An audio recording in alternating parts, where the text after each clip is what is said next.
Now, we've been watching snowfall across the country. It isn't just the southeast that we're watching closely. We take you back to parts of the Great Lakes where things have been very active throughout the majority of the end of this week, possibly even into the weekend as well. That lake effect snow machine, it is on and cranking. And with the temperatures that are sitting really cold in the teens, single digits, that just supports this even more. So we're going to continue to watch areas like the Great Lakes very closely, where we've been seeing in areas like Michigan earlier in the day about a half a foot of snow that has already started to move in. Once we get into the next couple of days or so, this is going to continue to build through as well. We can continue to watch this kind of play out. So let's head straight out to Michigan, where the lake effect snow machine, as I mentioned, it's been ramping up. We've been seeing widespread impacts on the road and Arctic air from Canada that is pouring into the Great Lakes as well. That has been dropping visibility. Take a look at this.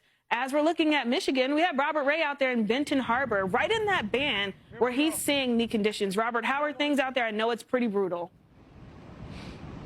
I tell you, Kiana, it is unbelievable right now. Very dangerous conditions here. Lake Michigan right behind me in Benton Harbor, Michigan, which, you know, is pretty much on the opposite side of Chicago, which is where I just came from.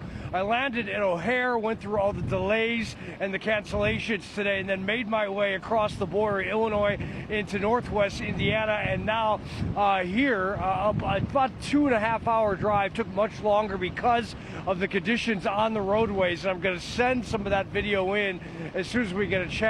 But you could see this wind is raging and pushing any snow that fell and blowing it across this parking lot in this park right here on Lake Michigan. Tough to tell actually how much snow is falling because of how intense these winds are. But I can tell you, I mean, you could barely open a car door. As a matter of fact, you have to position yourself so that the wind is coming at you so you can get the car door open. So it's this way. You try to open it this way, good luck to you. But this is very dangerous out here. At one point, as I was getting off of the interstate to try and get here into Benton Harbor, you know, you have the hazards on and you just can't even see vehicles in front of you, including semi-trucks. So whiteout conditions on the roadways, Kiana. Very, very cold. Doesn't really matter what you're wearing. This is the kind of wind and cold that just pulses through all of your clothing and your layers that I have on right now, and Lloyd behind the camera. I'm not even sure how he's able to do this with this kind of wind and this sort of just frigid cold temperatures. And that is the lake effect machine here on Lake Michigan. Unfortunately, those squalls that we saw go through Chicago earlier, well, that's child's play compared to what's going on here on the Michigan coastline and also northwest Indiana. Super dangerous on the roadways out tonight. As a matter of fact, there are power outages already. As I was coming in, I saw power trucks moving into position, and hopefully they're going to let these winds die down before they even attempt to try to restore electricity in some of these areas. Kiana, back to you. Robert, I know you had a hard time getting to the Great Lakes with the travel, and now we understand why. I mean, when you stepped out of the car, you got into these conditions. What was going through your mind? Because I'm sure you were thinking to yourself, okay, it's bad. No, this is really bad. Well, my first thought was, I can't believe I got here to this location, actually, because Lloyd came in earlier today, and I was trying to meet him. The issue is on some of these roadways, and I'll send this video in, I could not see, literally 5-10 feet in front of me, and I knew that there were homes on my right and Lake Michigan on the left.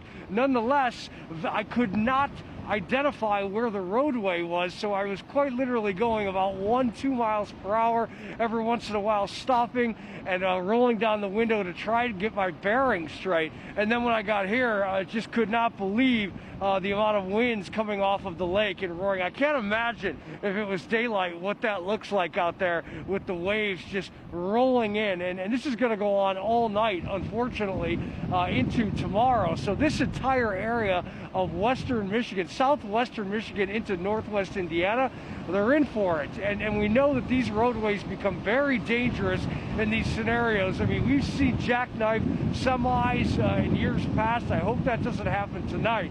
But when you have conditions like this and you cannot see the road and you cannot make out what is on either side of you, in front of you, or back of you, you know, you're really in the most dangerous scenario possible. I'm actually concerned of even trying to get out of here and get to our hotel, which is a couple miles away. We're going to have to take it as slow as possible, Kiana.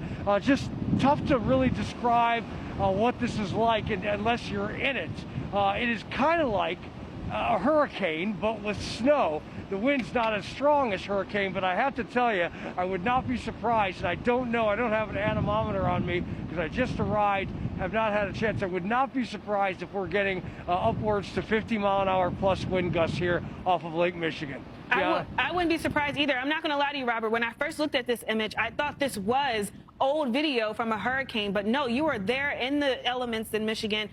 Incredible effort on your part and Lloyd's part. We'll be checking in with you. Get back to your hotel safe. Of course, we'll take a look at how things continue to progress. Thank you so much, Robert. And of course,